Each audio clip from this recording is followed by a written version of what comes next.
এই সরকারের প্রথম কাজ ছিল জুলাই ঘোষণাপত্র প্রকাশ করা। এই সরকার দখলবাদদের নির্মূল করতে পারে নাই। বছরে একটা মা বাচ্চা দিয়ে বলা ইউনুস কি এই মাদকের বিরুদ্ধে কোন ধরনের ব্যবস্থা নিছে? আপনারা দেখছেন আমরা যে বৈষম্যের লাগা আন্দোলন সংগ্রাম করছি, আমাদের ভাইয়েরা জীবন দিছে, আমাদের ভাইয়েরা অঙ্গ প্রত্যঙ্গ দিছে, চাঁদাবাজি এখনো হরহামে এসে সব জায়গায় চলতেছে। এই ইন্টারিম সরকার জুলাই ঘোষণাপত্র, এই সরকারের প্রথম কাজ ছিল জুলাই ঘোষণাপত্র প্রকাশ করা। এই সরকার জুলাই ঘোষণাপত্র প্রকাশ করতে পারে নাই। এই সরকার মাদক নির্মূল করতে পারে নাই। এই সরকার চাঁদাবাজ নির্মূল করতে পারে নাই। এই সরকার দখলবাদদের নির্মূল করতে পারে নাই। তাহলে এই সরকার বইছে কিসের জন্য ভাই? এই সরকার তো আমরা রক্ত দিয়া জীবন দিয়া আমরা অনেক আশা আকাঙ্ক্ষা লইয়া বসাইছিলাম যে একটা নতুন বাংলাদেশ গঠিত হইব, নতুন বাংলাদেশে কোনো চাঁদাবাজি থাকবো না, কোনো সন্ত্রাসী থাকবো না, কোনো দুর্নীতি থাকবো না, কোনো মাদক থাকবো না। কই এগুলোর ব্যাপারে এই সরকার কোনো ধরনের মাথায় কামাইতেছে না।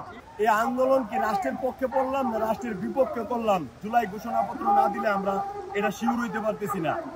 আমরা জুলাই ঘোষণাপত্রের জন্য তিনবার আন্দোলন করছি। এই ইন্টারিম সরকার আমাদেরকে 3 বার সময় দিছে, কিন্তু জুলাই ঘোষণাপত্র এই 1 বছরে এখনো প্রকাশ করতে পারে নাই। এই ইন্টারিম সরকার কেন জুলাই ঘোষণা প্রকাশ করতে পারে না, সেই বাধাগ্রস্ততাটা কোথায় সেইটাও আমাদেরকে জানা না। অথচ আমরা তিনবার রাজপথ অবরোধ করছি যে আমাদের জুলাই ঘোষণাপত্র দরকার। জুলাই ঘোষণাপত্র আমাদেরকে শুধু সময় দেওয়া হয় 1 বছরে। আপনারা জানেন 1 বছরে একটা মা বাচ্চা দিয়া বলা, একটা মেয়ের বিয়া দিলে একটা মেয়ে বাচ্চা দিয়া বলা।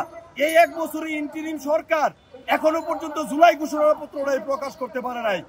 আর আমাদেরকে বারবার সময় দেওয়া হয়, তারপরেও যেহেতু আমাদের রক্তের উপর দিয়া এই ইন্টারিম সরকার গঠিত হয়েছে, আমরা মানবতার দৃষ্টি চিন্তা ভাবনা কইরা ইন্টারিম সরকারের আশ্বস্ততা মাইনে আমরা বারবার ঘরে ফিরে যাই।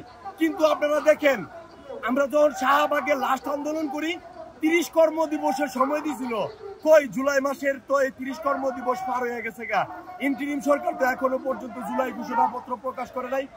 ইন্টারিম সরকার কেন জুলাই ঘোষণাপত্র দিতে পারতেছে না সেটা তারা প্রকাশ করো।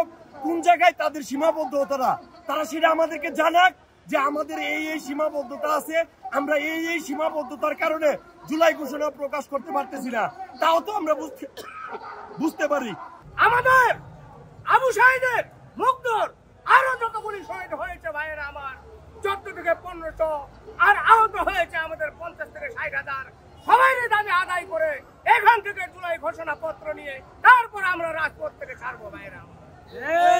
তার আগে যদি আমাদের বুকে আবার গুলি চালানো হয়, আমাদেরকে নির্যাতন করা হয়, তাও আমরা বুক পাতে দিব, মাথা পেতে দিব ভাইয়েরা।